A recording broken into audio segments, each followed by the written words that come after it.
Assalamualaikum warahmatullahi wabarakatuh. Waalaikumsalam warahmatullahi wabarakatuh. Alhamdulillahi rabbil alamin. Alladzi khalaqal insana min alaq. Alladzi 'allama bil qalam. 'Allamal insana ma lam ya'lam. Asyhadu an la ilaha illallah wahdahu la syarikalah. Wa asyhadu anna Muhammadan abduhu wa rasuluh. Wa habibuhu wa khatamun nabiyyin wal mab'uts rahmatan lil alamin. Allahumma salli ala habibina wa syafi'ina wa maulana Abil Qasim al-Mustafa Muhammad. Allahumma salli ala Muhammad. Allahumma salli ala Muhammad wa ali Muhammad wa ala alihi wa sahbihi wa man tabi'ahum bi ihsan ila yaumil amma ba'd. Bapak Ibu yang sama dimuliakan Allah SWT, pertama-tama kita bersyukur setiap kita berjumpa, pertanda Allah SWT senantiasa memberikan keberkahan kepada kita, melimpahkan rahmatnya kepada kita, dan ini harus kita syukuri dengan sesyukur-syukurnya. Jemaah sekalian, pada kesempatan malam hari ini kita akan teruskan surat Al-Ahzab. Surat yang ke-33, malam ini kita masuk pada ayat 41 sampai 50. Jemaah sekalian,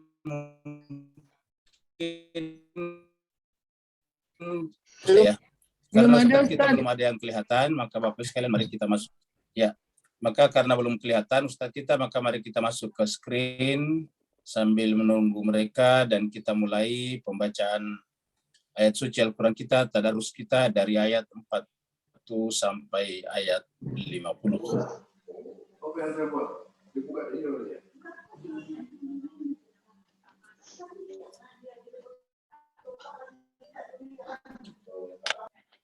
A'udzu billahi minasy syaithanir rajim. Bismillahirrahmanirrahim. A'udzu billahi minasyaitonir rajim. Bismillahirrahmanirrahim. Ya ayyuhalladzina amanu dzkurullaha dzikran katsira. Ya ayyuhalladzina amanu dzkurullaha dzikran katsira wasabbihuhu bukratan wa asila. Wasabbihuhu bukratan wa asila. Walladzi yusalli 'alaikum wa malaikatuhu liyukhrijakum minaz zulmati ilan nur. Walladzi yusalli 'alaikum wa malaikatuhu liyukhrijakum minaz zulmati ilan nur. Wa kana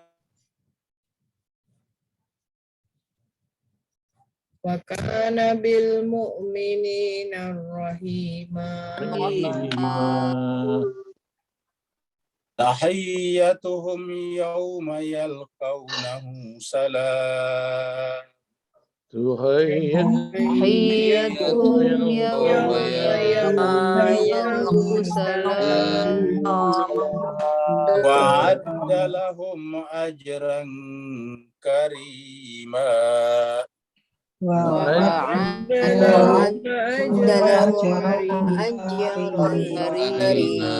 Pada Ustaz Wahyudin kita persilakan untuk meneruskan. Ya. Oh ya, baik Ustaz.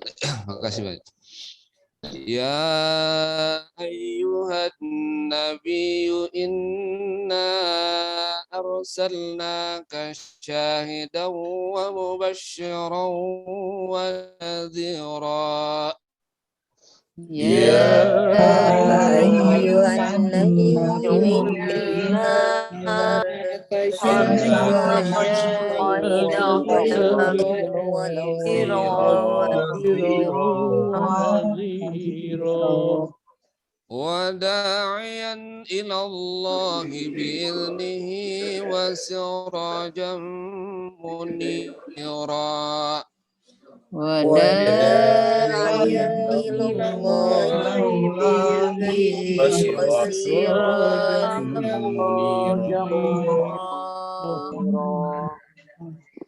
وبشر المؤمنين بأن لهم من الله فضلا كبيرا وبشر المؤمنين بأن لهم من الله فضلا كبيرا ولا تطع الكافرين والمنافقين ودع عذاهم وتوكل على الله ولا تطع الكافرين والمنافقين ودع عذابهم وتوكل على الله وكفى بالله وكيلا وكفى بالله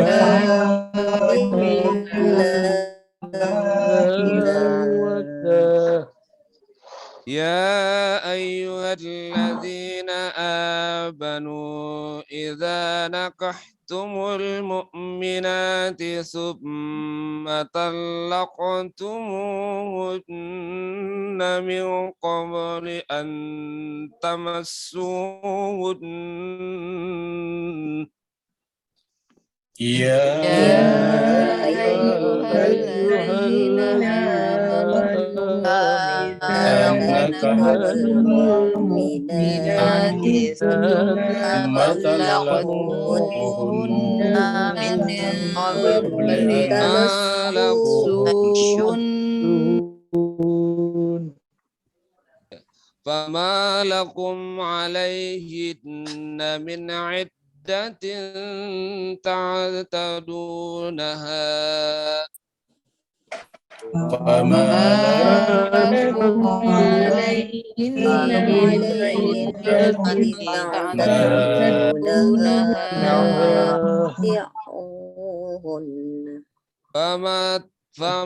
فمتعوهن وسرحوهن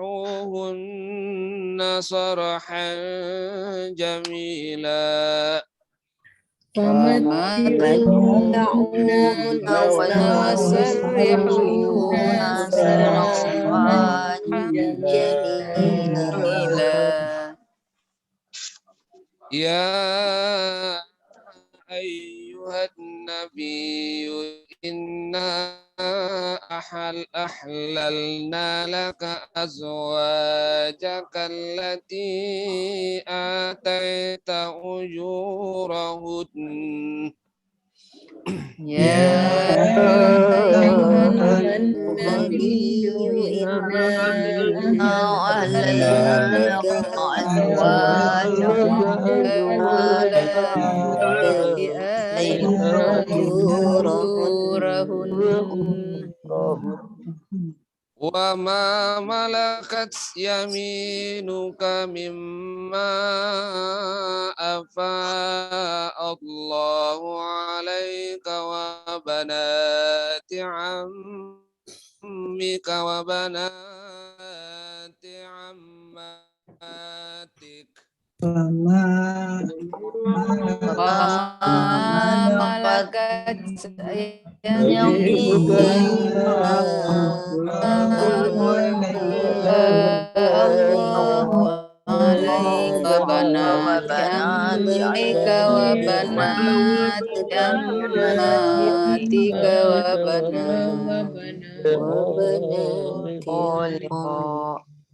وبنات خالك وبنات خالاتك اللاتي هاجرن معك وامرأة مؤمنة وبنات وبنات خالك وبنات خالاتك التي هاجرن وامرأة وامرأة مؤمنة إن وهبت نفسها للنبي إن أراد النبي أن يستنكحها خالصة إن وهبت نفسها للنبي إن أراد النبي أن يستنكحها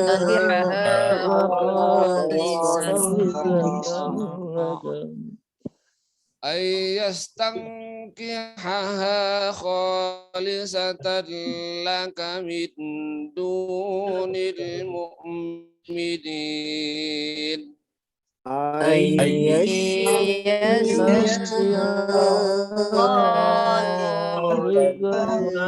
من دون المؤمنين قد علمنا ما فرضنا عليهم في أزواجهم وما ملكت أيمانهم لكي لا قد علمنا ما فرضنا عليهم في أزواجهم وما ملكت أيمانهم كي لا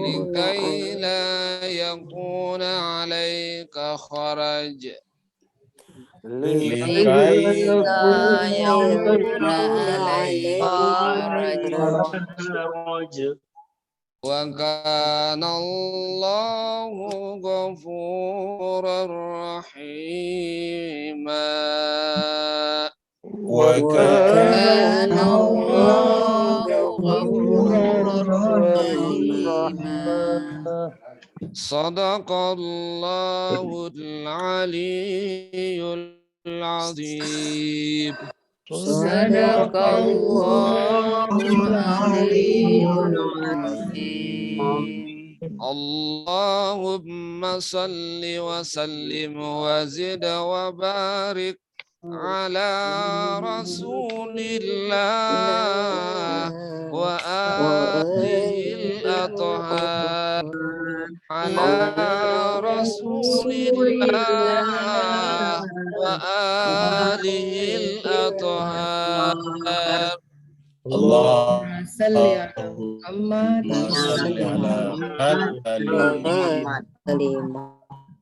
اللهم صل على Muhammad wa ali Muhammad wajil farajat akhir. Terima kasih banyak Ustadz Wahyudin Wahid yang telah memandu kita. Semoga Allah SWT melapangkan dada beliau, menambah melipat gandakan ilmu yang Allah berikan kepada beliau, dan Allah memeliharakan beliau lahir dan batin hingga akhir masa. Jemaah sekalian, mari kita teruskan surat Al-Ahzab kita, surat yang ke-33. Ayat 41 sampai 50. Terakhir kemarin kita sampai di ayat 40. Mari kita lihat dulu pembukaan daripada surat Al-Ahzab ini. Yaitu surat yang berbicara tentang perang Khandak, walaupun tidak seluruhnya. Perang yang berbicara tentang penggalian parit untuk membentengi Madinah dari serangan sekutu yang akan menghancurkannya.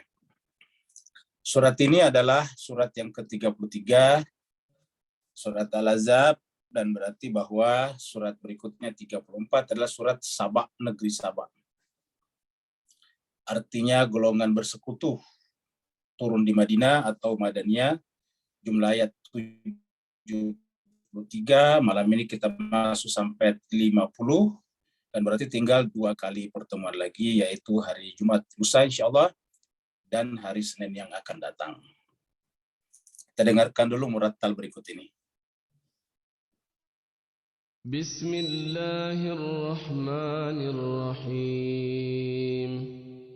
Ya ayyuhan nabiyyu ittaqillaha wa la tuti'il kafirin wal munafiqin.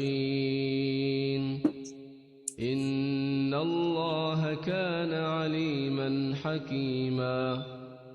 واتبع ما يوحى إليك من ربك إن الله كان بما تعملون خبيرا وتوكل. Terakhir kemarin kita sampai di ayat yang berbicara tentang bahwa Muhammad itu bukanlah ayah dari salah seorang di antara kita manusia, tetapi dia adalah rasul. Jadi status beliau lebih tinggi daripada sekedar ayah, yaitu rasul. Kalau rasul itu, kalau ayah itu hanya orang tua dari 1-2 orang saja, yaitu orang tua biologis. Tapi kalau dia rasul, maka dia menjadi orang tua seluruh umat manusia sejak zamannya sampai akhir zaman. Dan karenanya semua kita harus memperlakukan beliau lebih daripada orang-orang tua kita masing-masing, seperti di ayat pertama surat ini. Ayat-ayat pertama surat ini yang menjelaskan bahwa bagi orang mukmin, Nabi itu harus lebih utama daripada diri mereka sendiri. Artinya yang namanya orang mukmin itu harus mengutamakan keselamatan Nabi daripada keselamatan dirinya sendiri. Orang beriman itu harus mendahulukan tujuan pengutusan Nabi daripada tujuan pribadi mereka sendiri. Semua aktivitas kita, profesi kita, pekerjaan kita, muamalah kita setiap hari adalah dalam rangka mendukung tujuan diutusnya Nabi. Allah berfirman, A'udzubillahi minasyaitonirrajim, Bismillahirrahmanirrahim. Maka Muhammadun aba ahadim min rijalikum. Muhammad itu bukanlah ayah biologis dari seseorang atau laki-laki di antara kalian. Walakin akan tetapi Rasulullah, beliau itu adalah Rasul Allah. Artinya beliau itu adalah utusan Allah. Yang namanya utusan Allah adalah kita memperlakukannya sebagaimana kita memuliakan Allah SWT. Karena apabila kita memuliakan Allah, kita harus memuliakan utusannya. Kalau kita sujud kepada Allah, harus sujud kepada utusannya. Atas dasar itu Allah menyuruh para malaikat dan siapa saja sujud kepada Adam setelah Adam diangkat sebagai khalifah, yaitu pelaksana tugas Allah SWT di muka bumi. Wa khataman nabiyyin, dan tidak ada lagi nabi setelahnya. Khataman nabiyyin. Penggunaan kata khataman nabiyyin terakhir menunjukkan bahwa kita berada di ujung zaman. Jadi yang bisa kita pahami di sini bahwa sejak Nabi tidak ada lagi Nabi, berarti sejak Nabi Muhammad kita sudah berada di akhir zaman. Dan Nabi Muhammad dengan kita sekarang sudah berjarak 1.400 tahun. Jadi kita sudah 1.400 tahun memasuki akhir zaman. Jadi bisa dipastikan kita sekarang sudah berada di akhirnya akhir zaman. Kenapa? Karena sudah berlalu 1.400 tahun. Sementara nabi-nabi sebelumnya jarang yang berjarak 1.400 tahun. Antara Nabi Muhammad dan Nabi Isa jaraknya hanya kurang lebih 600 tahun saja. 600 tahun. Jadi hanya setengah dari kita sekarang dengan Nabi Muhammad. Bahkan Nabi Isa sambung menyambung dengan Nabi sebelumnya. Sebelum Nabi Isa ada Nabi Yahya. Sebelum Nabi Yahya ada ayahnya Nabi Zakaria. Begitulah sambung menyambung sampai ke atas. Wa kana Allahu bikulli syai'in alima, dan Allah berkuasa atas segala sesuatu dan karenanya mengetahuinya. Ini adalah ayat baru, ayat 41, yaitu kita diminta untuk banyak berzikir. Kata berzikir itu mengingat itu artinya menghadirkan kembali. Ingat, ada kata kembali. Berzikir itu artinya menghadirkan kembali. Karena dalam definisi mengingat, itu artinya sudah ada dalam pikiran kita. Jadi makanya mengingat kembali itu mirip dengan bahasa Inggris remind. Kenapa? Karena sudah ada di dalam mind kita sebetulnya. Sudah ada dalam pikiran kita. Merimain itu artinya mengembalikan kembali. memunculkan kembali secara potensi sudah ada di sana. Maka ketika kita menyebut Allah itu bukan sebetulnya Allah itu sesuatu yang jauh baru kemudian kita datangkan. Kata-kata zikir itu artinya mengingat kembali, menghadirkan kembali. Artinya secara hakikat memang sudah ada dia di sana. Ya ayyuhalladzina amanu, wahai orang-orang yang beriman. Jadi tanda orang beriman adalah memenuhi panggilan ini, yaitu uzkuru, ingatlah. Bisa juga diartikan sebut-sebutlah. Uzkuru, ingatlah. Bisa diartikan sebutlah. Bisa juga diartikan ambillah pelajaran, seraplah. Jadi uzkuru itu bisa berarti mengambil pelajaran dari kata dzikra, itu pelajaran. Apa yang kita ambil dari Tuhan, semua yang kita serap dari Tuhan pasti pelajaran, pengetahuan. Jadi pada saat kita datang menghadirkan kembali Tuhan pada diri kita, hakikatnya tandanya adalah ketika kita menyerap akhlak dari Allah. Ketika kita menyerap perbuatan-perbuatan, af'al Tuhan, yang terjelma dalam bentuk asma-asmanya yang indah, isim-isimnya, maka kemudian kita bertindak, berbuat berdasarkan perbuatan itu, maka disebut dengan akhlak Allah, takhalluk bi akhlakillah. Berakhlak dengan akhlak Allah seperti pengasih, penyayang, berpengetahuan dan sebagainya. Jadi uzkurullah, sebutlah, ingatlah nama Allah. Uzkurullah, dzikran katsira, dengan ingatan, dengan sebutan sebanyak-banyaknya. Dengan menimba ilmu pelajaran dengan sebanyak-banyaknya dari Allah. Jadi bisa diartikan belajarlah dari Allah dengan sebanyak-banyaknya pelajaran. Satukanlah kembali kesadaran kalian dengan Allah dengan sebanyak-banyaknya. Hadirkanlah kembali Allah dalam diri kesadaran kalian dengan sebanyak-banyaknya.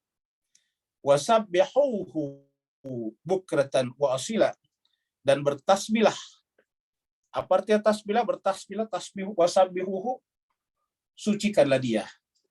Sabbih itu dari kata sabbah, yusabbih itu menjauhkan. Makanya orang berenang itu namanya sabbah juga. Karena berenang itu adalah menjauh dari tepi. Ketika kita mendekat kepada Allah berarti menjauh dari tepi realitas, yaitu dunia. Dunia itu adalah paling ujungnya realitas. Maka pusat realitas adalah Allah Subhanahu wa taala.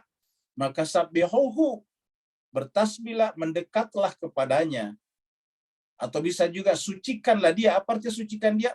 Singkirkan segala sesuatu yang ada dalam pikiran kalian, dalam jiwa kalian selain dia. Yang lebih dalam lagi adalah semua sifat-sifat yang tidak pantas bagi Allah, yang selama ini kamu tempatkan pada Allah harus dihilangkan. Karena sabbihu artinya jauhkanlah Allah dari hal-hal yang mustahil baginya. Biasa kita mengatakan, jangan-jangan Tuhan tidak mendengarkan doa saya. Ini jelas kita telah membuat prasangka yang salah kepada Allah. Kita telah mengisi pikiran kita dengan pikiran yang salah terhadap Allah. Maka pikiran seperti ini harus ditasbih, harus dibersihkan. Kenapa? Karena Allah itu maha mendengar. Kalau kita mengatakan jangan-jangan Allah tidak mendengarkan doa saya, berarti tidak paham kalau Allah itu adalah sami', maha mendengar. Saya sudah lama berusaha, berjuang, tapi kok Allah tidak memperhatikan saya rasanya. Saya seperti dicampakkan oleh dia. Nah, itu menunjukkan bahwa kita telah menuduh Allah tidak maha melihat, tidak maha mendengar. Semua prasangka, praduga seperti ini, asumsi-asumsi seperti ini harus dijauhkan. Sabbihuhu bukratan wa asila, setiap saat. Bukratan simbol pagi, wasila dan petang. Begitu kita bangun pagi, muncul asumsi, muncul praduga yang salah tentang Allah, bersihkan.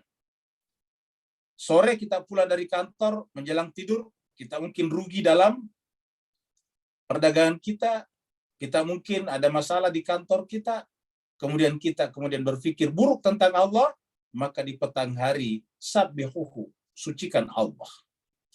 Jadi sucikan Allah di awal beraktivitas, dan sucikan Allah di akhir aktivitas pada sore hari. yaitu lepaskan, hilangkan, bersihkan semua praduga-praduga, perkiraan-perkiraan, pikiran-pikiran, asumsi-asumsi yang tidak pantas bagi Allah, yang mustahil bagi Allah. Itu namanya sabbihuhu bukratan wa asila. Jemaah sekalian berbahagia, kalau kita berzikir nanti akan mengumpulkan kita sesama dengan orang-orang yang berzikir, dan kemudian Allah Subhanahu wa taala akan berikan selawat kepada orang-orang yang senantiasa mengingat Allah Subhanahu wa taala disebut tadi dengan orang beriman. Huwallazi, dialah Allah yang. Jadi ingat tadi wasabbihuhu bukratan wa asila. Bertasbihlah kepada Allah pagi dan petang. Siapa Allah? Yaitu huwallazi, dialah Allah yang yusalli alaikum, berselawat. Ini diterjemahkan dengan memberi rahmat. Padahal ini jelas-jelas yusalli. Ya. Yusalli, Bapak Ibu sekalian, kalau Bapak Ibu salat dengan menggunakan niat yang diucapkan, itu pasti menggunakan kata usalli, sama tulisannya. Yusalli karena orang ketiga pelakunya, usalli kalau saya, kita pelakunya, orang pertama. Namanya huruf mudhari, yusalli. Kalau Bapak Ibu yang salat, usalli, kan begitu. Usalli fardhu salati zuhri, usalli fardhu salati subhi, usalli fardhu salati asri, kan begitu. Usalli. Karena apa? Karena pelakunya kita sendiri. Orang pertama namanya. Nah, sedangkan ini adalah pelakunya siapa? Allah. Orang ketiga, huwa. Pelakunya adalah dia. Dialah Allah yang yusalli, salat atau berselawat kepada kalian. Jadi Allah berselawat kepada kalian. Wa malaikatu, dan malaikat-malaikatnya juga. Walladzi yusalli alaikum wa malaikatuhu. Nah, Bapak Ibu sekalian, kenapa? Kapan kira-kira Allah berselawat kepada kita? Tadi kita lihat sebelumnya orang beriman. Yang bicarakan tadi sebetulnya lebih secara spesifik kepada salat.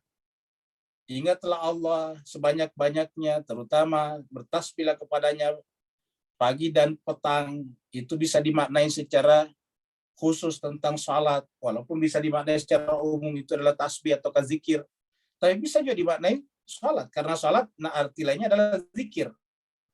Jadi nama lain daripada salat itu zikir. Waktu kita membahas surat Toha, ketika Allah memanggil Nabi Musa ke Gunung Turzina, Allah memperkenalkan dirinya dengan kata-kata innani anallah la ilaha illa ana fa'budni wa aqimis sholata lidzikri. Itu kan kata-katanya. Wa aqimis sholata lidzikri, dan dirikanlah salat untuk mengingat aku. Ayat sebelumnya tadi ya ayyuhalladzina amanu dzkurullaha sebanyak-banyaknya wasabbihuhu bukratan wa asila. Kalau kemudian kita berselawat ataukah melakukan tadi zikir ataukah salat kepada Allah SWT, maka Allah juga berselawat kepada kita. Huwallazi yusalli alaikum. Apa sebabnya kalau kita berselawat kepada Allah juga berselawat kepada kita? Karena selawatnya kita kepada Allah melalui, ingat, selawatnya kita kepada Allah melalui nabinya. Nanti kita ketemu di ayat 56, ini 43.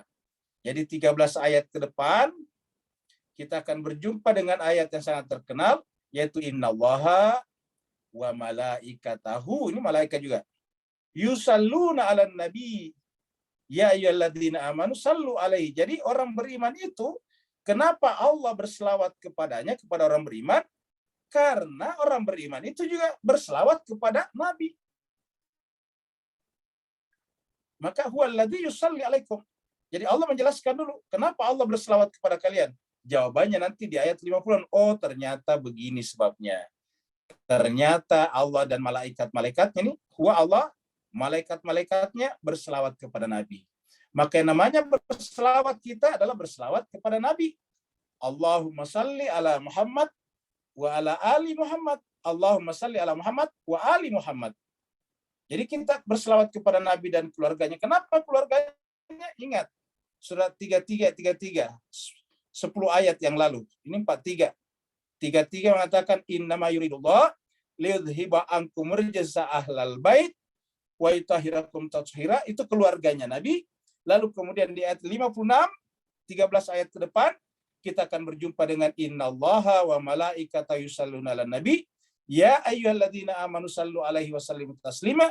Jadi selawat kepada Nabi adalah harus termasuk, include, tak terpisahkan, harus sinkron dengan selawat juga kepada keluarganya.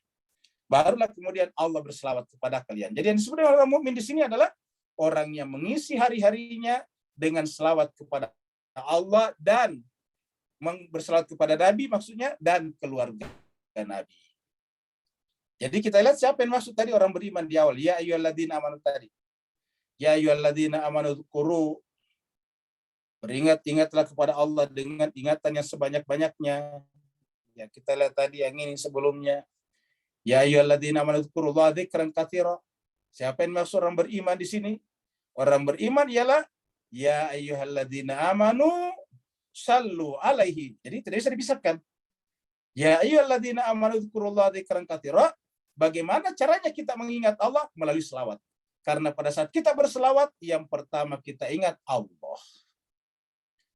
Bapak Ibu sekalian, kalau kita bicara selawat, bayangan kita kan Nabi. Tapi ingat, pada saat kita berselawat, yang pertama disebut itu justru Allah. Bacaan selawat apa? Allah. Ini Allah dulu. Allahumma salli ala Muhammad wa ala atau wa ali Muhammad. Ya Allah, sampaikan selawatku juga kepada Muhammad dan keluarga Muhammad. Kalau selamatkanlah aku dan juga keluarga Muhammad. Jadi selalu mengikutkan Muhammad dan keluarga Muhammad. Makanya ada doa yang sangat menarik, yaitu Allahumma ya mahya Muhammadin wa ali Muhammad wa mamata Muhammadin wa ali Muhammad. Ya Allah, hidupkanlah aku seperti Engkau menghidupkan Muhammad dan keluarga Muhammad, dan matikanlah nanti aku seperti matinya Muhammad dan keluarga Muhammad. Kenapa sebabnya? Karena tidak bisa dipisahkan. Jadi ya ayyuhalladzina amanu dzkurullaha dzikran katsira, ini harus tak terpisahkan dengan wasallimu taslima wasabbihuhu bukratan wasila. Baru tadi muncul yang ini ya. Baru muncul tadi yang ini. Huwallazi yusalli alaikum wa malaikatuhu. Dialah Allah yang berselawat kepada kalian. Berselawat kepada kalian. Jadi cuma sekali ya, Allah berselawat kepada kita di sini tentu tidak serta-merta ya. Ya, karena nanti bisa terapa lagi, nanti kita lihat di sini tujuannya ini, lihat. Liyukhrijakum. Dialah Allah, jadi kita mulai dari sini, dialah Allah alladzi yang yusalli berselawat alaikum kepada kalian wa malaikatu dan malaikat-malaikatnya. Bagaimana Cok Allah berselawat kepada kita? Ya tadi kalau kita berselawat kepada Nabi dan keluarganya, ya berarti kita juga menerima selawat dari Allah dan malaikatnya. Nah, selawatnya Allah kepada kita apa? Liyukhrijakum minaz zulumati ilan nur. Liyukhrijakum minaz zulumati ilan nur ini memutlakkan terjadinya wilayah atau wali sebelumnya. Ya. Mari kita lihat dua penggalan ayat dalam surat Al-Baqarah. Ya. Kita lihat dalam surat Al-Baqarah berikut ini. Ya. Al-Baqarah kita mulai dari 1:5. Kita dari 155 dulu. Ini 155 ayatul kursi Pak Bu sekalian ya. Ayatul kursi 155. Maaf. Ayatul kursi. Ayat tentang cobaan, ujian. Walanabluwannakum bisyai'in minal khaufi wal ju'i wa naqsin minal amwali wal anfusi wat thamarat wa basyir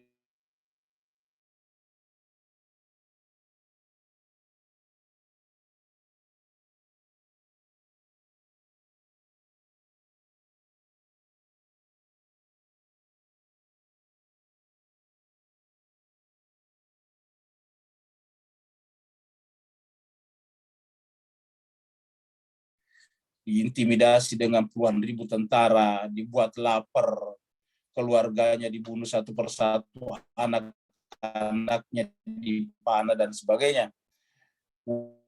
Wabasyiris sabirin. Tapi gembirakanlah orang-orang yang sabar. Wabasyiris sabirin. Yaitu walaupun dapatkan musibah seperti itu, tapi tidak menyebabkan mulutnya menganiaya orang lain.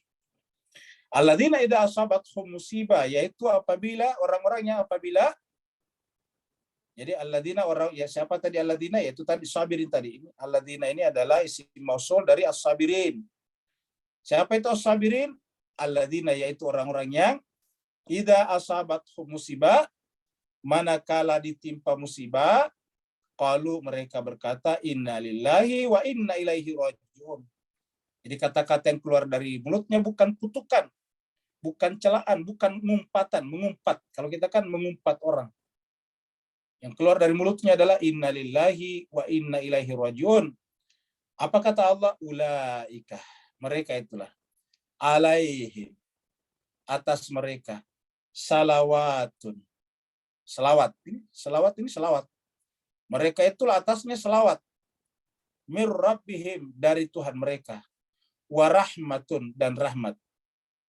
Wa ulaika humul muhtadun, orang yang kepadanya Allah dan malaikat berselawat, kepadanya Allah dan malaikat berselawat, maka kemudian mereka itulah yang berada di atas petunjuk. Ulaika humul muhtadun, mereka dapat petunjuk. Jadi tanda kita dapat petunjuk kalau kita banyak berselawat kepada Nabi, karena dengan berselawat kepada Nabi, Allah juga berselawat kepada kita ini. Ulaika alaihim salawatu mir rabbihim wa rahmah. Nah, sekarang kalau kita sudah lihat ini Mas Keser bahagia, maka kita mulai tadi bahwa harus mulai dari berwilayah kepada Nabi dan keluarga Nabi tadinya. Kita lihat lagi misalnya penggalan Al-Baqarah berikutnya, yaitu setelah surat Ayatul Kursi. Ayat 255 Ayatul Kursi ya. Ini Ayatul Kursi 255. Ya.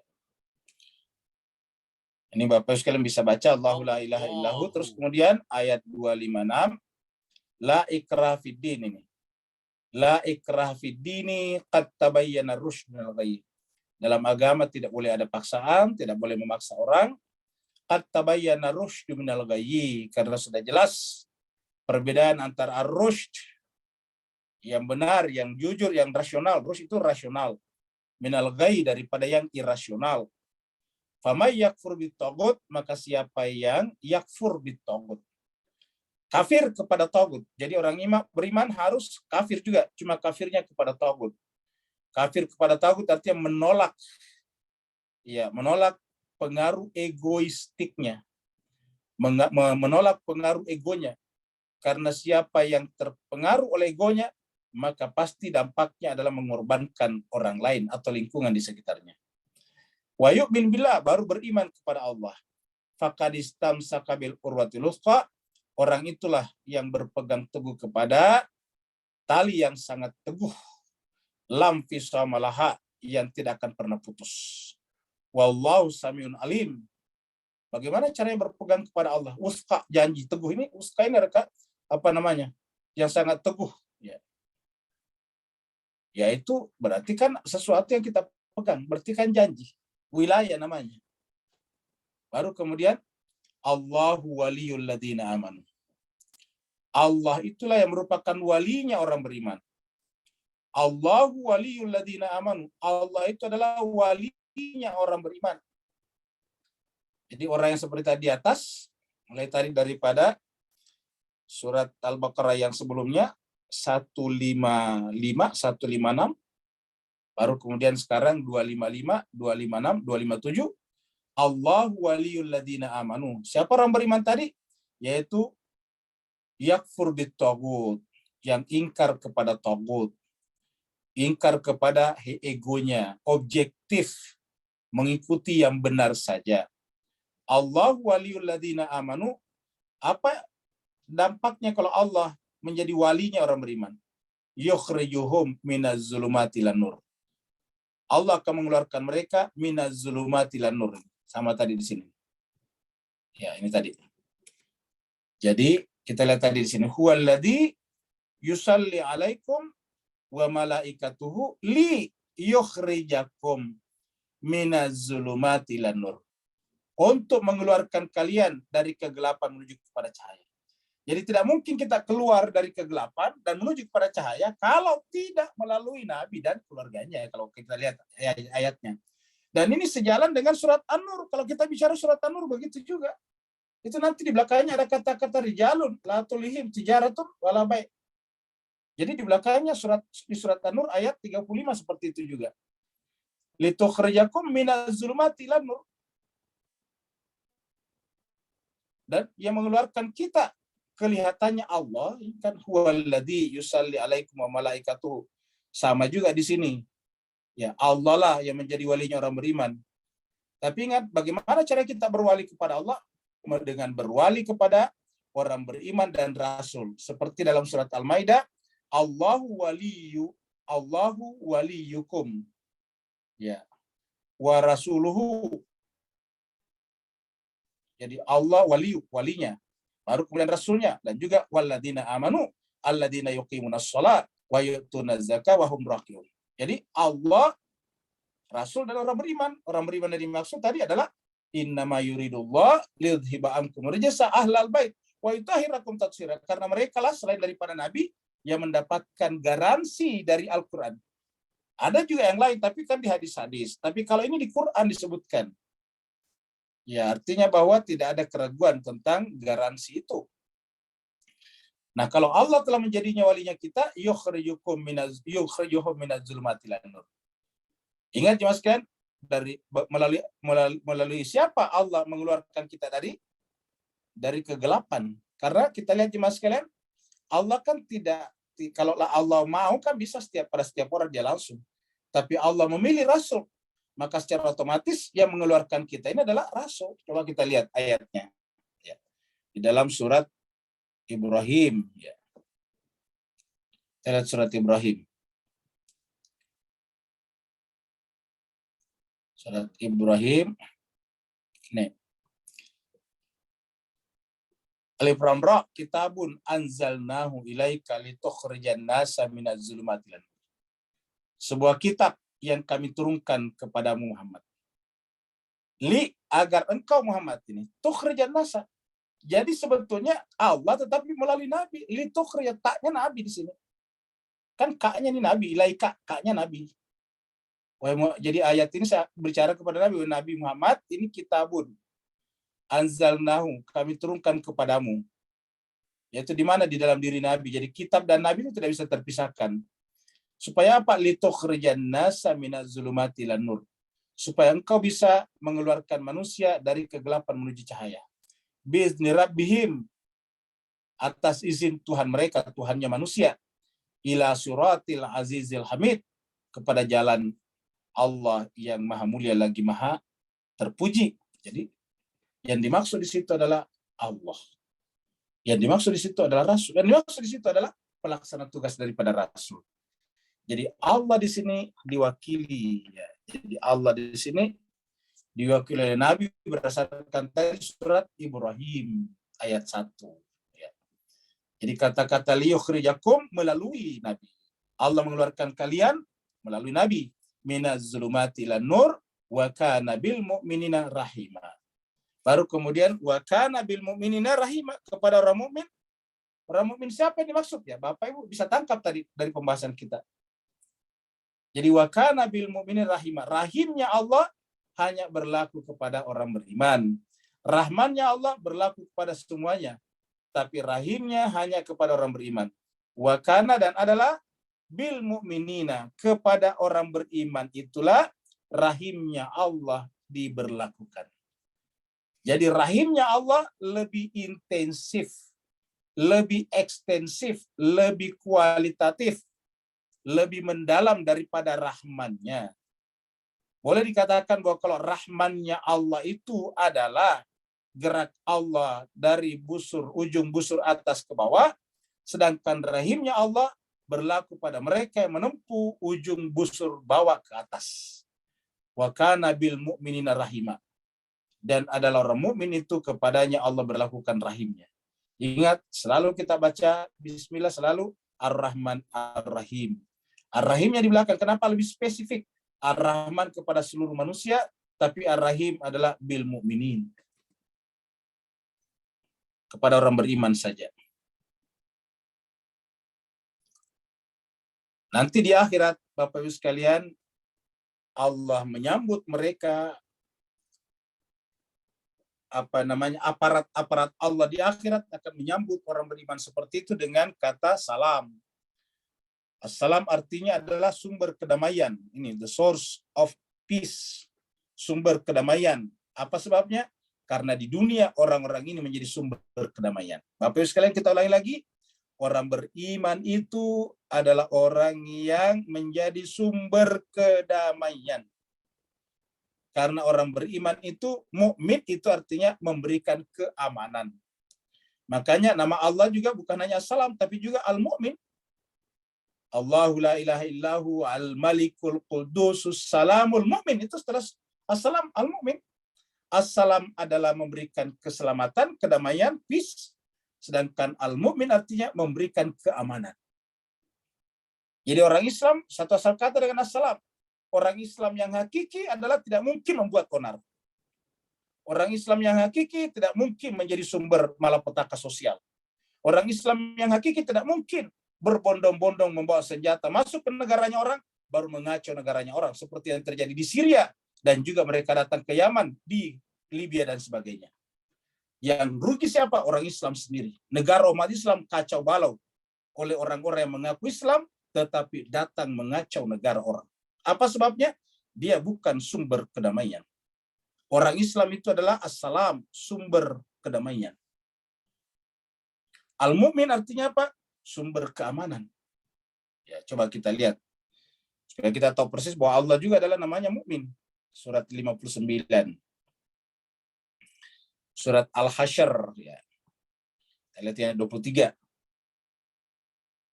Ini surat Al-Hasyr, surat 59, ayatnya 23 ini. Ya. Allah berfirman, Huwallahu, dialah Allah yang alladzi yang la ilaha illahu. Tidak ada ilah selain dia. Dia apa? Dia adalah Allah, adalah Al-Malik. Dialah Raja. Dialah pemilik segala-galanya. Al-Qudus, dia maha suci. Karena tidak ada yang menyamai. Makhluknya tidak ada yang menyamainya. Dan tidak akan ada yang bisa menjangkaunya. Dan dia juga As-Salam. Dia sumber kesejahteraan. Dia sumber kedamaian tadi. As-Salam. Dia juga Al-Mu'min. Dia juga Al-Mu'min. Dia adalah mengaruniai keamanan, yang mengaruniai keamanan. Jadi al-mu'min itu dari kata aman. Jadi orang mukmin itu artinya apa? Menjadi sumber keamanan. Jadi harusnya setiap negara yang dihuni oleh orang Islam, orang mukmin, tidak mungkin kacau. Kenapa? Orang mukmin adalah memberikan keamanan kepada lingkungan di sekitarnya. Jadi kalau ada orang mengaku mukmin tetapi membuat keamanan, itu bukan mukmin. Dia telah berhasil diprovokasi oleh orang-orang yang tidak bertanggung jawab, yang ingin membuat negaranya, bangsanya menjadi kacau. Jadi al-mu'min artinya ini mengaruniai keamanan. Jadi kalau Bapak Ibu mengaku mukmin, harus memberikan keamanan kepada siapa? Kepada lingkungan di sekitarnya. Al-mu'min namanya. Bolehkah kita tidak sepakat dengan orang lain atau bahkan dengan kerajaan, pemerintah? Boleh-boleh saja. Tetapi ketidaksepakatan tidak lantas menciptakan kegaduhan. Seperti mana orang yang menarik benang dari tepung. Kalau kita menarik benang dari tepung, itu tidak boleh benangnya keluar, tapi tepungnya tidak berantakan. Al-mu'min namanya. Baru kemudian al-muhaimin. Apa namanya al-muhaimin? Penjaga, mengawal. Jadi bukan hanya memberikan keamanan, tetapi mengawal, menjaga keamanan itu. Menjaga kedamaian itu, assalam itu. Dan jemaah sekalian berbahagia, karena tugasnya al-muhaimin, maka disebutkan al-aziz, perkasa. Jadi keperkasaannya bukan untuk mengganggu, keperkasaannya justru untuk menjaga keamanan dan kedamaian. Nah, jadi begitulah jemaah sekalian berbahagia dalam Al-Quran. Jadi Allah adalah assalam. Mari kita lihat ayatnya. Tahiyyatuhum yawma yalqaunahu. Tahiyyatuhum, sambutan. Ya. Jadi sambutannya, ucapan selamat datangnya Allah. Ingat, selamat datangnya Allah kepada mereka, atau selamat datangnya penghuni alam akhirat, terutama malaikat-malaikat, kepada mereka ini adalah yauma, pada hari, pada saat yalqaunahu, pada saat mereka orang beriman tadi menjumpai Robnya, menjumpai huwa tadi, menjumpai dia. Tahiyyatuhum yauma yalqauna. Apa ucapan selamatnya? Salamun. Jadi salam ini adalah ucapan Allah kepada orang beriman, yaitu ucapan kedamaian, keselamatan. Nah, ketika kita mengucapkan kepada manusia di sekitar kita, maka kita artinya apa? Menjadi penebar kedamaian dan keselamatan. Karena Nabi mensabdakan, sebarkanlah salam di antara kalian, di antara manusia.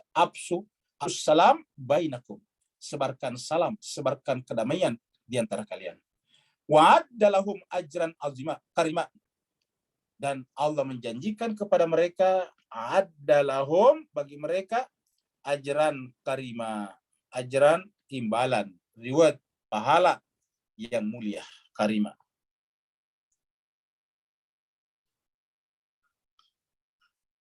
Berikutnya masih berbicara tentang Nabi. Ini kita simbolkan dengan kubah Masjid Nabawi di Madinah. Ya ayuhan Nabi, wahai Nabi. Ini Allah berbicara langsung kepada Nabi-Nya. Jadi ada biasa mengatakan bahwa kok cuma Nabi Musa diajak berbicara oleh Allah. Ayat-ayat ini menjelaskan kepada kita, kalau Allah berbicara dengan Nabi, ini kan jelas-jelas ya ayuhan Nabi. Ya. Yang bicara ini Allah kepada Nabi, ya ayuhan Nabi, wahai Nabi, inna arsalnaka, sungguhnya kami, inna arsalnaka, yang dipanggil secara spesifik adalah Nabi. Sungguhnya kami, arsalnaka, mengutus kamu. Sebagai apa? Syahidan, sebagai saksi. Jadi sebagai saksi. Wa mubasyiran, dan memberikan kabar gembira. Wa nazira, dan peringatan. Ya, Nabi tugasnya apa? Sebagai saksi nanti di akhirat. Kalau dia sebagai saksi, apa yang harus, kualifikasi yang harus dimiliki? Yaitu bisa melihat seluruh perbuatan kita. Kita sudah angkat surat At-Taubah, kalau tidak salah, pada pertemuan yang lalu atau beberapa pertemuan sebelumnya. Surat At-Taubah mengatakan, i'malu, beramalah, niscaya Allah, Rasul, dan orang beriman menyaksikan perbuatan kalian. Dan karenanya mereka menjadi saksi. Jadi beramallah.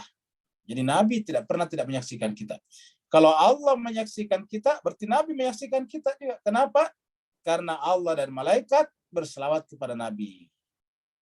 Berarti artinya apa? Allah dan malaikat hadir bersama dengan Nabi.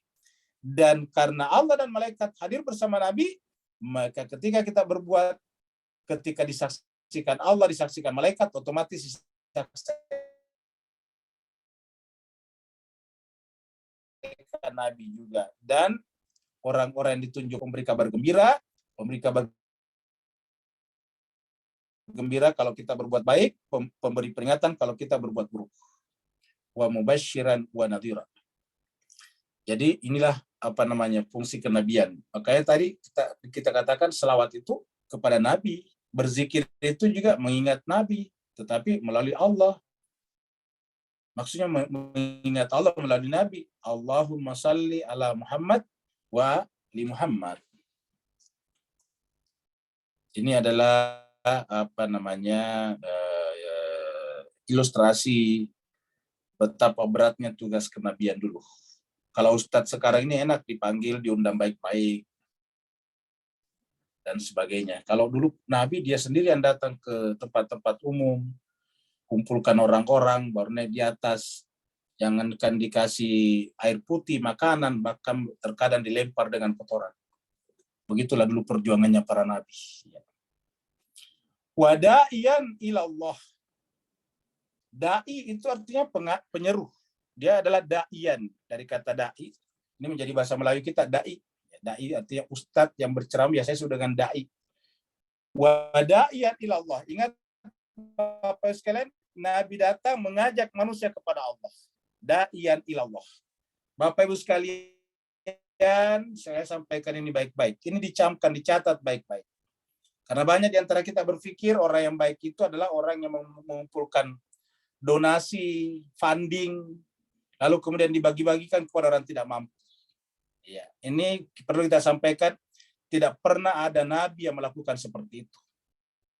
Tidak pernah kita dengarkan nabi kerjanya mengumpulkan harta benda dari masyarakat, baru kemudian dibagi-bagikan kepada orang miskin. Setelah itu selesai.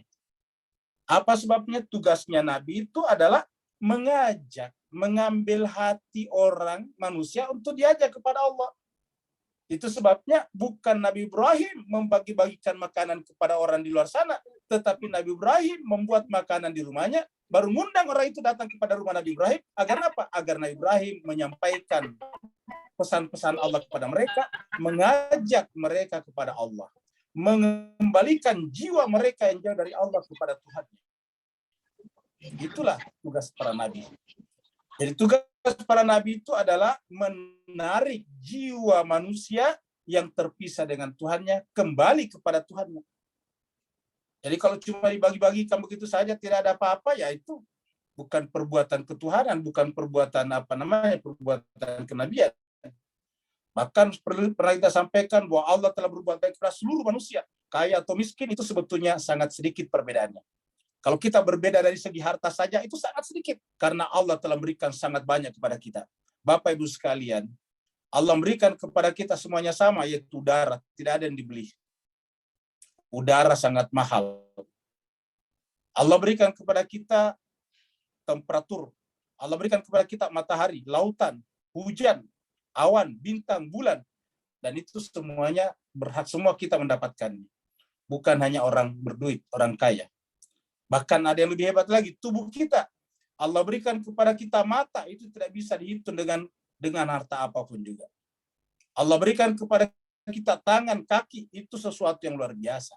Jadi kalau kekayaan berbeda hanya 100 miliar, 1 triliun, itu tidak ada apa-apanya.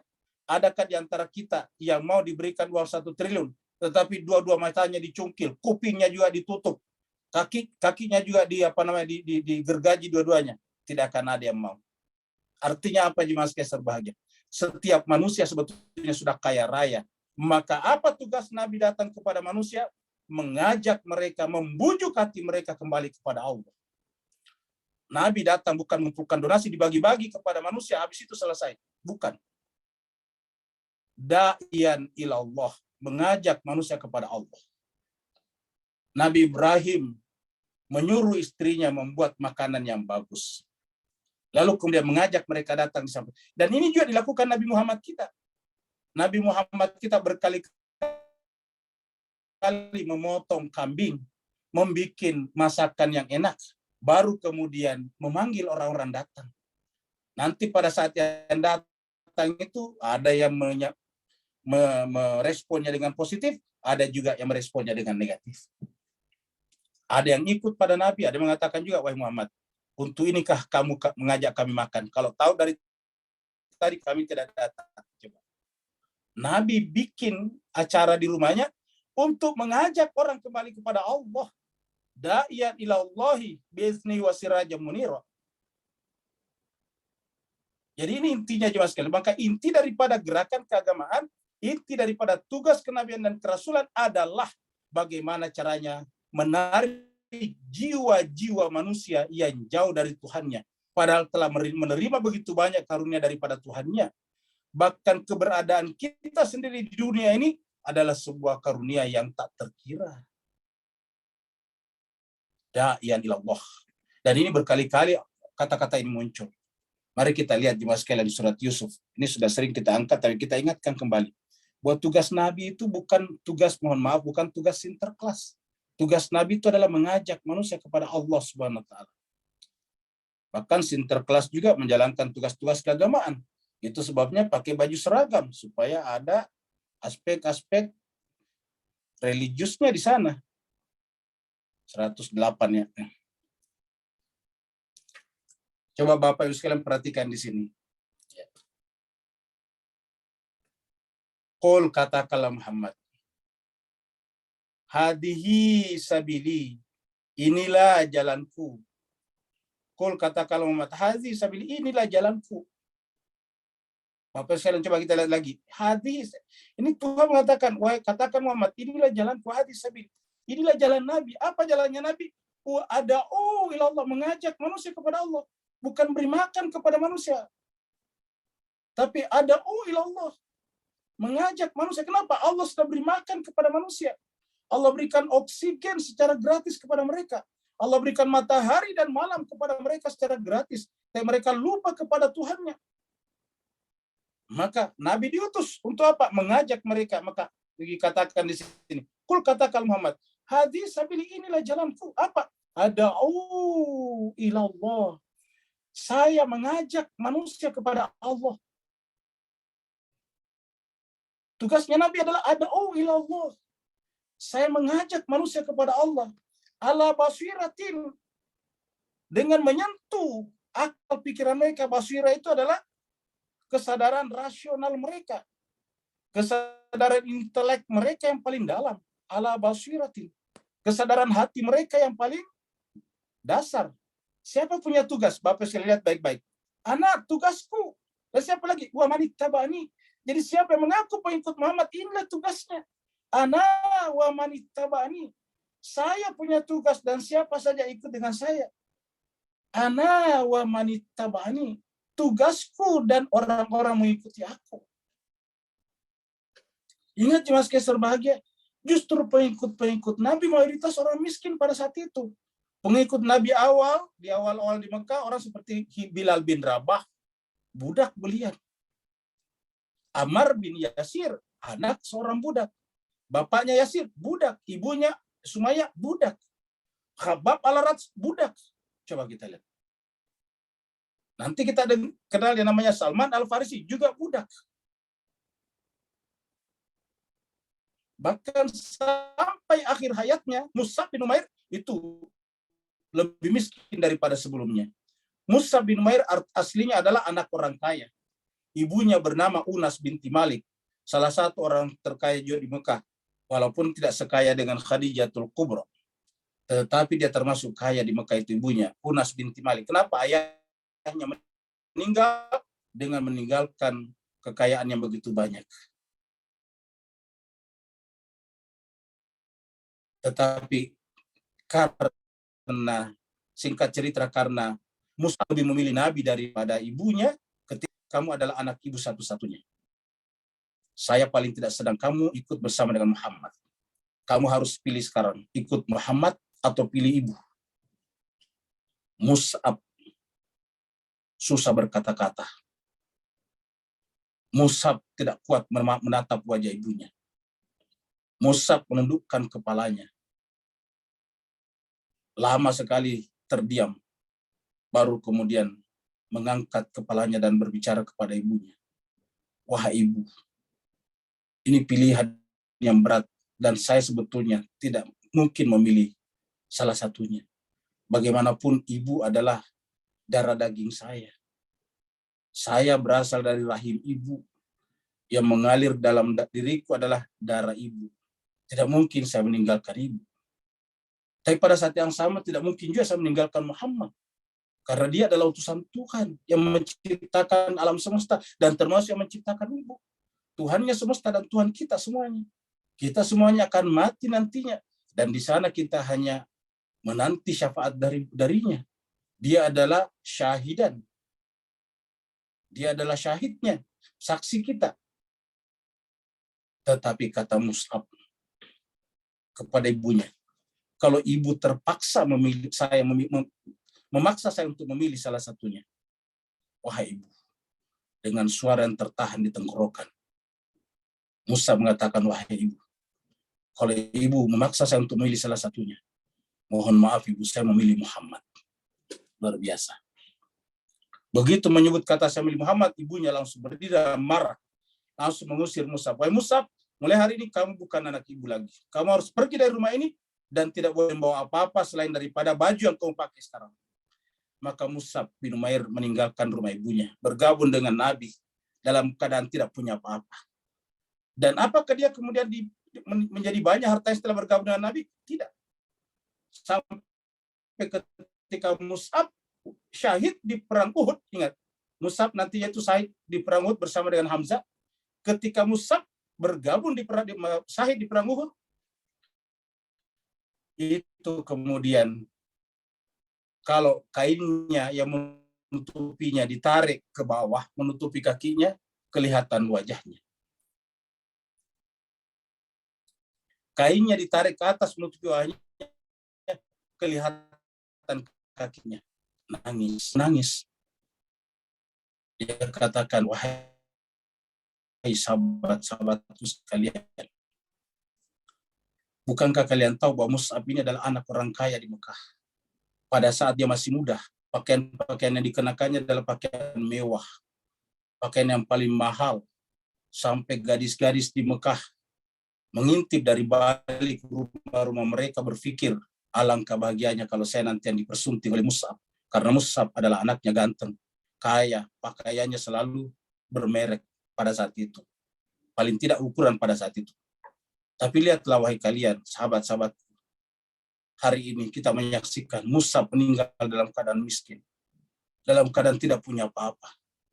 Kainnya kita tarik ke atas menutupi mukanya, kelihatan separuh badannya bagian bawah.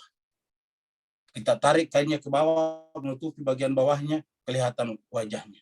Itu Mus'ab bin Umair. Apa sebabnya jemaah sekalian? Tugas Nabi adalah ad'u ila Allah. Siapa punya tugas? Ana wa manittabani. Tugasku dan siapa saja menjadi pengikutku. Wa subhanallahi wa ma ana minal musyrikin. Maha suci Allah. Jadi tugas Nabi datang apa? Mengembalikan kesadaran manusia akan Tuhannya. Siapa yang hatinya sudah terpaut dengan Tuhannya, dialah manusia yang paling kaya di semesta alam. Tapi siapa orang yang hatinya kosong dari Tuhannya, walaupun dia memiliki semesta alam, dialah orang yang paling miskin. Dalam Al-Quran dikatakan, di akhirat nantinya, seandainya mereka bisa, mereka akan mau menebus dirinya dengan seluruh kekayaannya di dunia. Tapi kata Tuhan tidak mungkin. Karena iman jauh lebih berharga daripada apapun yang kalian miliki. Subhanallahi wa ma ana minal musyrikin. Maha suci Allah. Dan tidak mungkin saya menyimpan sesuatu selain dia dalam jiwa saya, kata ayat ini. Wa ma ana minal musyrikin. Jadi jemaah sekalian, kita kembali lagi ke sini. Wa da'iyan ilallahi bi'izni wa sirajan munira. Jadi Nabi mengajak orang kepada Allah, ini harus kita camkan. Ya. Karena kita sering sekali di masyarakat kita terkagum-kagum. Itu kelompok sana tuh, ada agama sana, kerjanya mengumpulkan ini baru. Terus setelah itu apa? Tugas kita itu adalah mengembalikan manusia kepada Tuhannya. Da'iyan ilallahi bi'izni wa sirajan munira. Wa basyiril mu'minin. Maka gembirakan orang beriman. Kenapa orang beriman? Itulah yang orang terpanggil oleh Nabi kembali kepada Allah Tuhannya. Bi anna lahum minallahi fadlan kabira. Berikanlah kabar gembira kepada orang mukmin. Karena sungguhnya bagi mereka dari Allah fadlan kabira. Inilah karunia yang paling besar nanti di akhirat. Lebih besar dari kekayaan siapapun juga. Mohon maaf kalau kita terpaksa menyebut nama. Kalau kita kumpulkan kekayaannya Bill Gates, Jeff Bezos, Elon Musk, siapa saja semuanya, tidak ada apa-apanya dibanding dengan karunia yang sangat besar.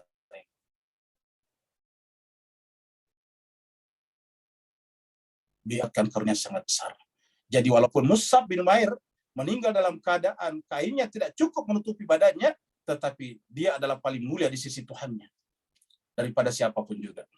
Wa basyiril mu'minin bi anna lahum minallahi fadlan kabira.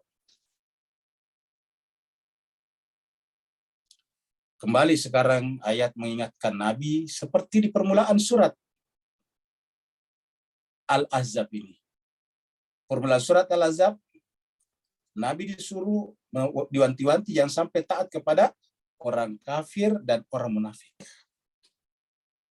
Kenapa? Karena tugasnya Nabi adalah da'iyan ilallah.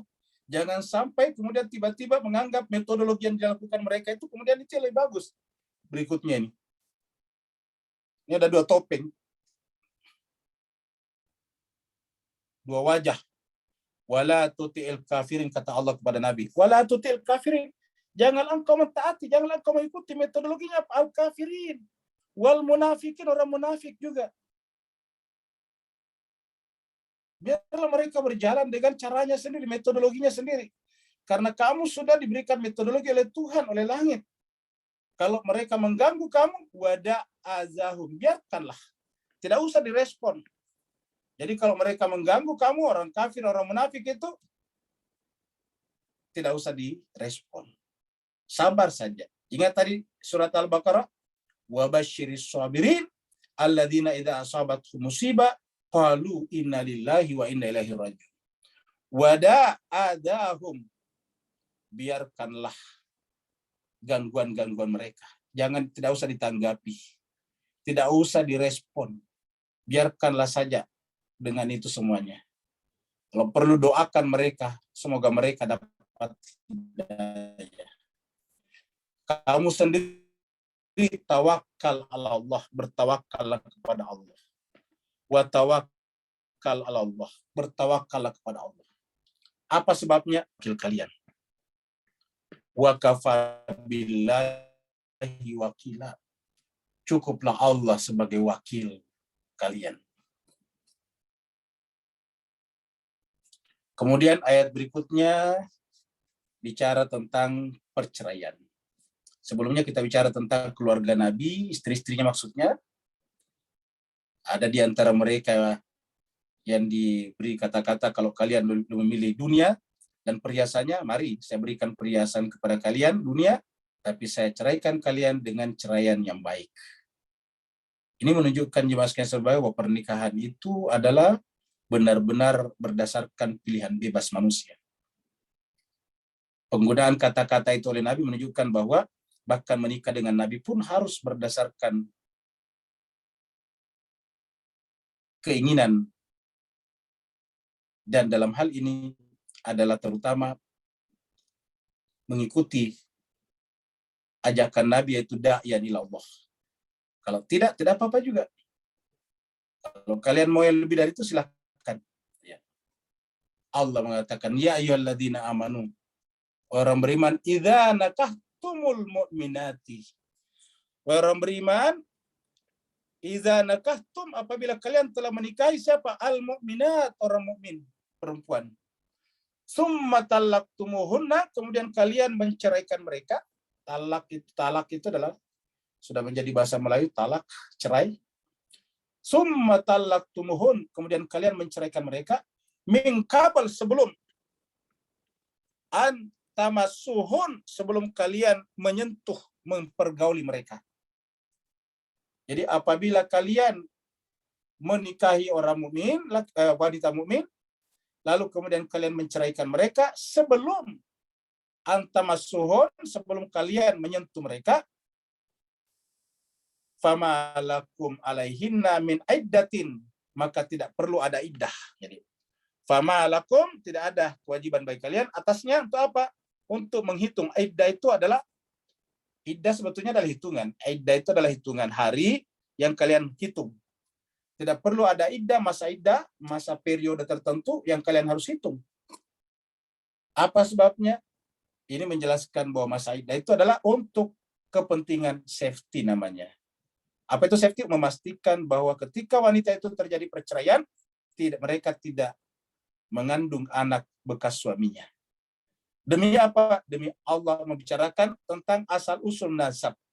Kita lihat di Mas Kaisar Bahagia pada pertemuan yang lalu, pada awal surat ini kita sudah bicara tentang anak angkat.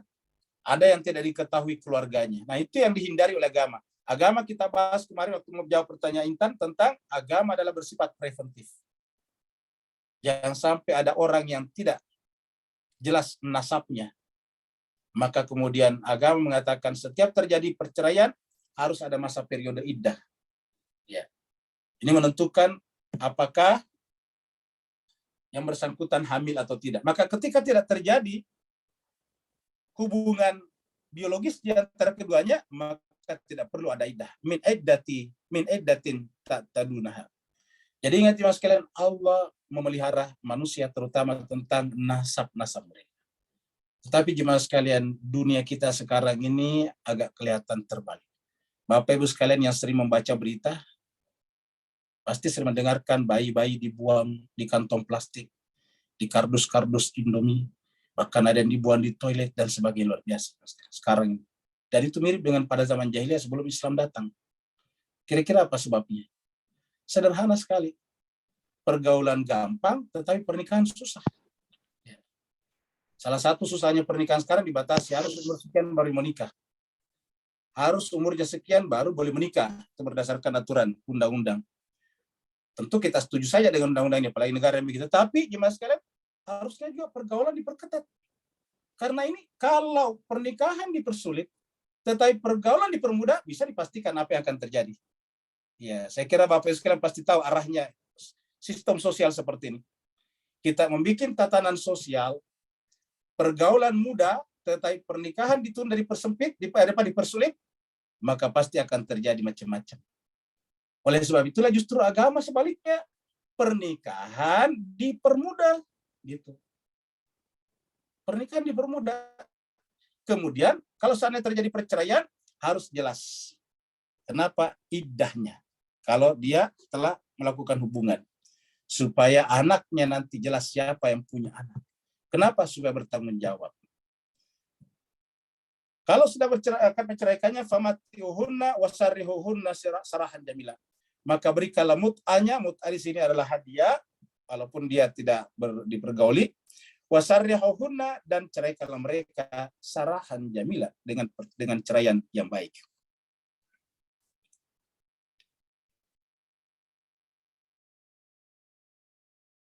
Ayat berikut ini agak panjang nih, berkenaan dengan yang boleh dinikahi, terutama oleh Nabi. Ya ayuhan Nabi, inna ahlalna laka azwajak. Kita baca cepat saja. Wahai Nabi, sungguhnya kami menghalalkan kepada kamu azwajaka, istri kamu, allati ataita, yang telah engkau berikan kepadanya ujurahun, mas kawinnya, maharnya. Wa ma malakat yaminuka. Begitu juga dengan budak-budak yang kau miliki. Ingat mas sekalian, sebagai kita bicara panjang bahwa pada saat itu ada perbudakan, dan kalau ada sistem perbudakan seperti pada saat itu tidak bisa langsung dihilangkan. Karena kalau langsung dihilangkan, mereka budak ini mau tinggal di mana? Mereka tidak punya apa-apa, mereka tidak punya properti. Ketika misalnya dibebaskan seperti apa? Ketika dibebaskan, dia keluar dari rumah, terus diambil lagi oleh orang lain. Ya, di tengah jalan, dibawa lagi, dijual lagi, begitulah. Jadi, dan kedua, yang namanya budak pada saat itu, cara memperolehnya dengan cara seperti pernikahan. Karena misalnya ada seseorang punya budak. Misalnya orang itu menyiksa budaknya, terus gimana cara kira-kira menyelamatkannya? Ya, kita datang menasihati majikannya, ya belum tentu dia mau, bisa saja dia marah, ini budak saya kok. Salah satu caranya adalah biasanya dibeli, ditebus. Ya. Dan penebusan itu sama statusnya dengan membayar mahar kepada perempuan itu. Selama perempuan itu ikut kepada yang tadi. Karena kalau tidak ikut kepada yang menebusnya, terus mau tinggal di mana? Karena sistem perbudakan dulu itu adalah sistem perlindungan. Perlu kita sampaikan bahwa sistem perbudakan itu aslinya adalah sistem perlindungan sosial bagi mereka yang tidak punya tempat bernaung, tidak punya properti. Pada saat itu sedikit-sedikit terjadi peperangan, sedikit-sedikit propertinya orang dibakar, sedikit-sedikit orang dirampas, maka pada saat itu banyak orang yang tidak punya tempat bernaung. Kemudian, mimma afa Allah, yang telah Allah berikan alaika kepadamu. Apa itu bisa juga diperoleh dengan peperangan misalnya. Kemudian apalagi? Wa banati ammika, dan anak perempuan daripada paman dari pihak ayah. Bapak sekalian yang belajar bahasa Arab tahu. Ini ramai pamannya di sini. Kenapa? Karena dalam bahasa Arab itu paman itu berbeda-beda. Paman dari pihak saudara ayahnya kita punya ibu beda dengan paman dari pihak saudaranya kita punya ayah. Nah ini amik artinya apa? Anaknya paman dari saudara ayahmu. Ini, saudara perempuan bapakmu.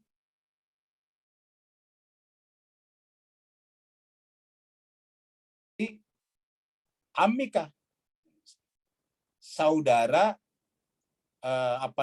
ayahmu, jadi sepupu. Wa banatin ammatika. Jadi ini terjemahnya salah, ini bukan perempuan, ini baru benar ini ya. Wa banati ammatika, dan anak-anak perempuan dari saudara perempuan ibumu. Ammatika itu adalah saudara bibi ya. Kalau ini tadi paman. Jadi ini bukan saudara perempuan, saudara laki-laki ini. Saudara laki-laki bapak kita, ammu namanya. Sedangkan amma adalah saudara perempuan dari ayah. Ammatika, anak daripada itu. Wabanati khalika, ini khali adalah paman juga, tapi dari pihak ibu. Ya, wabanati khalika, anak perempuan dari paman dari pihak ibu, maksudnya saudara laki-lakinya kita punya ibu. Wabanati khalatika, dan anak perempuan dari khalat. Apa itu khalat? Yaitu saudara perempuan dari pihak ibu. Kalau tadi ammatika, saudara perempuan dari pihak ayah. Kalau ini adalah khala, adalah bibi, saudara perempuan dari pihak ibu. Allati hajarna, yang telah kamu berikan kepadanya, yang telah berhijrah dengan kamu, maka bersama kamu. Wa mra'atan, dan wanita mukmin, dan wanita mukmin, ingat kata-kata mukmin di sini selalu ditekankan. Wa mra'atan mu'minatan in wahabat nafsa, ketika dia menyerahkan dirinya kepadamu. Jadi pada saat itu juga sekalian, bahwa banyak sekali wanita yang menyerahkan dirinya kepada Nabi. Ya. Lin Nabi, kepada Nabi. In arada Nabi, kalau Nabi ingin an yastangkiha, untuk menikahinya. Khalisatan, maksudnya khalisatan itu khusus, berlaku untuk Nabi saja. Apa sebabnya? Coba Bapak sekalian kita renungkan. Kalau perempuan datang kepada Nabi minta dinikahi oleh Nabi dan dia menolak. Artinya apa? Wanita ini sama dan dicampakkan kepada yang lain. Ya. Sementara nanti di akhirat akan minta pertanggungjawaban kepada Allah SWT. Kenapa? Karena Nabi tugasnya tadi apa? Da'iyan ilallah. Khalisatan laka min dunil mu'minin. Pada alimna. Maksudnya ini berlaku pada Nabi, bukan kepada mukmin yang lain. Pada alimna ma faradna alaihim. Kami tahu ma faradna alaihim, apa yang kami telah wajibkan kepada orang-orang mukmin yang lain tadi di sini. Fi azwajihim, terhadap istri-istri mereka atau pasangan-pasangan mereka.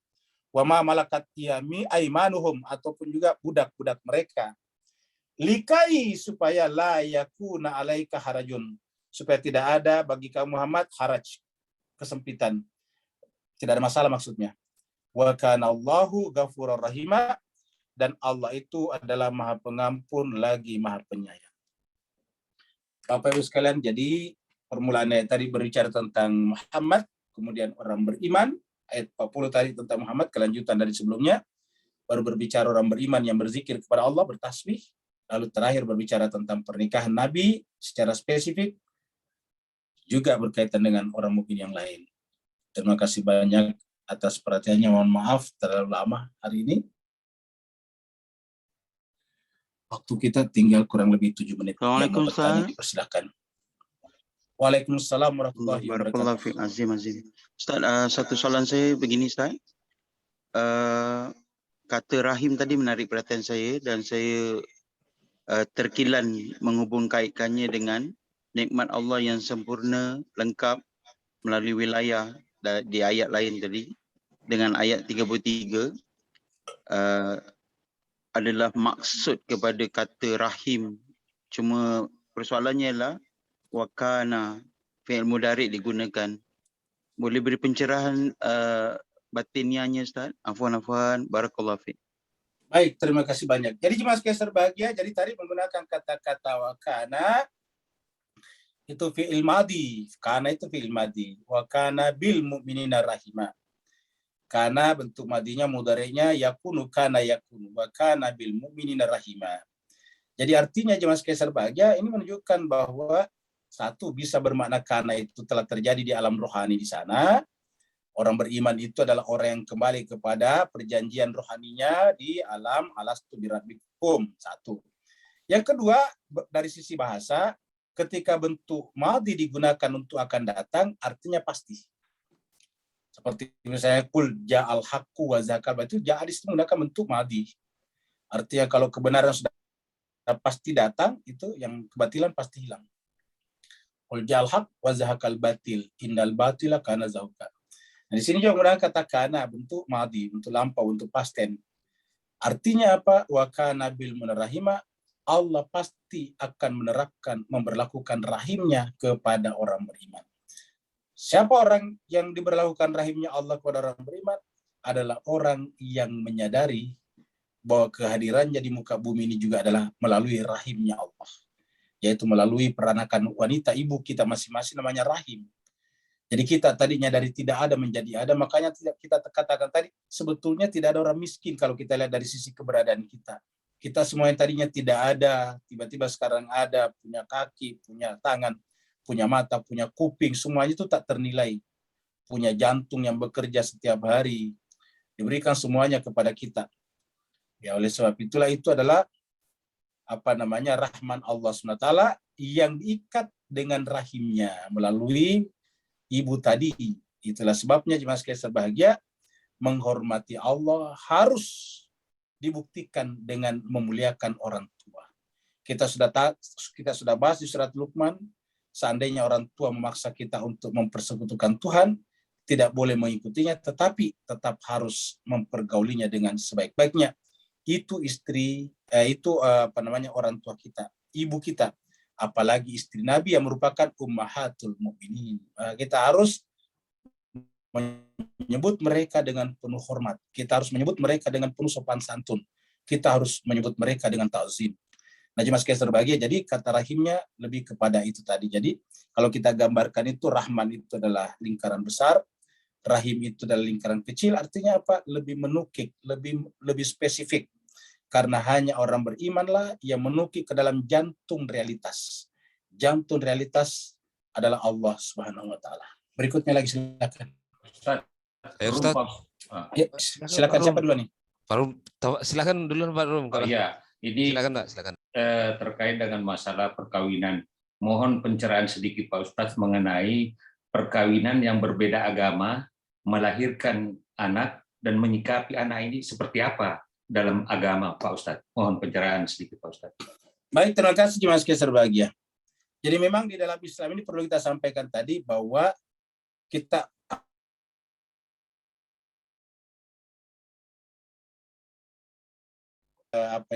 inti kita adalah mengajak orang kepada Allah. Jadi semua kita, kenapa tadi? Karena di dalam surat Yusuf tadi dikatakan, itu tugasku dan tugas orang-orang yang menjadi pengikutku. Ingat tadi surat Yusuf ayat 108, Qul hadihi sabili ada'u ilallah ala basiratin ana wa manittaba'ani wa ma ana minal musyrikin. Katakanlah Muhammad, inilah jalanku, hadis sabili. Apa itu? Ada'u ilallah, mengajak manusia kepada Allah. Ala basiratin, dengan sesuatu yang menyentuh basirah manusia. Saya punya tugas, tugasku, wa manittaba'ani, dan siapa saja menjadi pengikutku. Nah, pengikutnya Nabi di sini adalah tentu siapa saja mengaku muslim min atau muslimat, mukmin atau mukminat, siapa saja. Maka pernikahan dalam Islam harus dalam rangka ada'u ilallah juga, mengajak manusia kepada Allah. Maka itu sebabnya pernikahan adalah sedapat mungkin juga melahirkan anak-anak yang terikat nanti hatinya dengan Allah. Karena alangkah ruginya kalau dari rahim kita, dari sulbi kita, dari karunia paling besar Tuhan pada diri kita, itu tubuh kita, lalu kemudian keluar anak yang tidak ingat kepada Tuhannya. Bahkan bagi seorang ibu terutama, dari rahimnya keluar anak yang lupa kepada Tuhannya. Maka oleh sebab itulah pernikahan dalam Islam itu diatur sedemikian ketat karena berkaitan dengan da'iyan ilallah, tugas Nabi tadi. Nah, kalau sudah terjadi bagaimana ceritanya? Kalau sudah terjadi perbedaan, ya. Kalau sudah terjadi perbedaan, ya tinggal bagaimana caranya yang Islam dari salah satunya berusaha sedapat mungkin dengan akhlakul karimah, dengan pendekatan kasih sayang, dengan human approach, dengan dengan dedikasi dan edukasi supaya anaknya tersebut ikut kepada dirinya, paling tidak beriman kepada Allah. Karena ini adalah pertanggungjawaban kita nanti di akhirat. Tapi kalau kita sudah melakukannya secara maksimal, optimal, tetapi hasilnya tidak seperti yang kita inginkan, ya kita tadi tawakal ala Allah. Innallaha yuhibbul mutawakkilin. Seperti itu saja, Pak. Iya. Karena tadi lagi-lagi agama tidak dipaksakan. La ikraha fiddin. Iya. Terima kasih banyak Pak Ustadz. Ya, sama-sama. Iya, saya Ustadz. Berikutnya lagi Pak. Iya, terima kasih. Ya, silakan.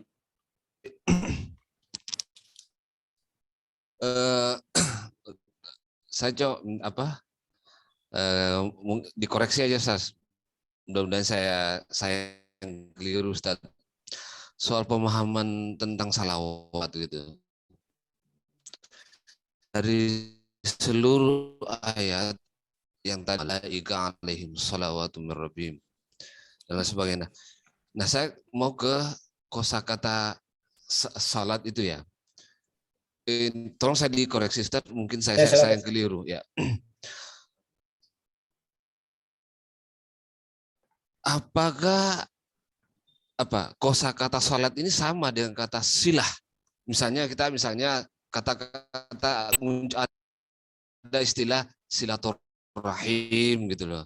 Jadi dari seluruh terjemahan pemahaman saya tentang kata innallaha wa malaikatahu yusholluna 'alan nabi itu adalah sesungguhnya Allah itu membangun hubungan itu loh.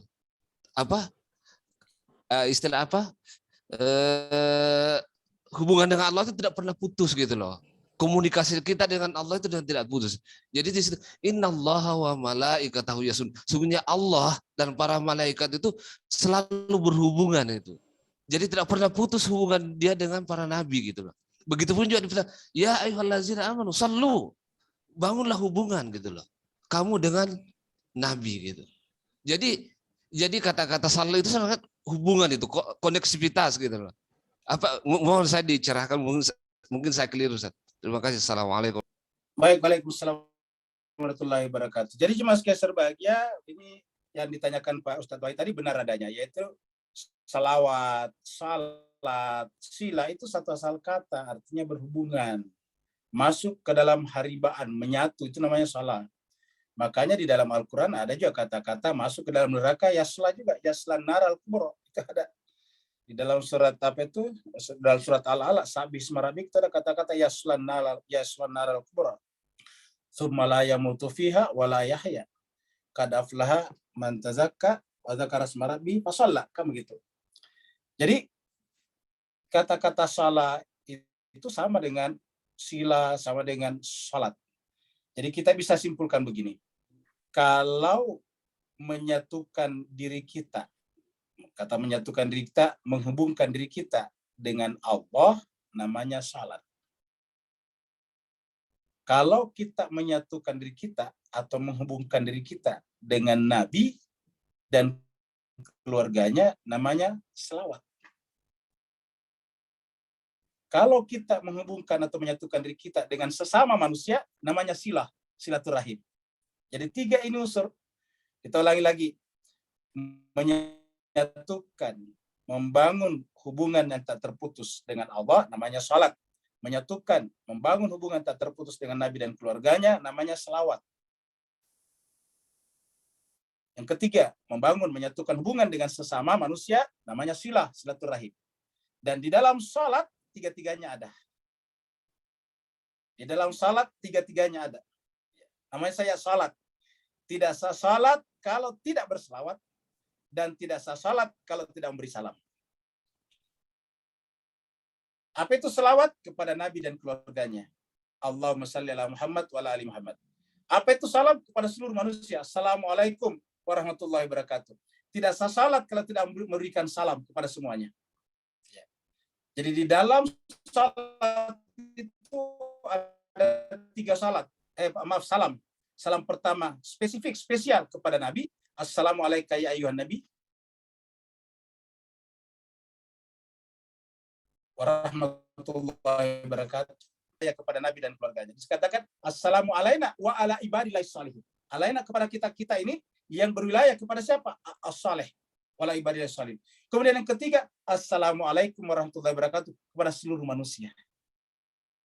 Makanya jemaah sekalian, kita akhirnya adalah memberikan salam kepada seluruh manusia, Artinya orang yang membangun hubungan dengan Tuhannya, membangun hubungan dengan Nabi dan keluarganya, harus pada saat yang sama menjadi penebar keselamatan, keamanan, dan kedamaian kepada seluruh manusia. Rahmatan lil alamin. Terima kasih. Masya Allah. Bapak sekalian, saya kira Syukran. ya. Masya Allah. Ustaz, Kalau tidak ada lagi, saya kira permintaan kita doa, kasih Ustaz. ya. Banyak permintaan doa. Oh ya, Ada silakan. 3 permintaan doa, Ustaz.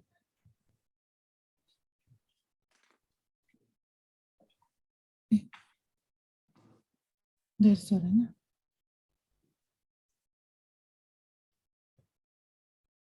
Silahkan, Ustaz.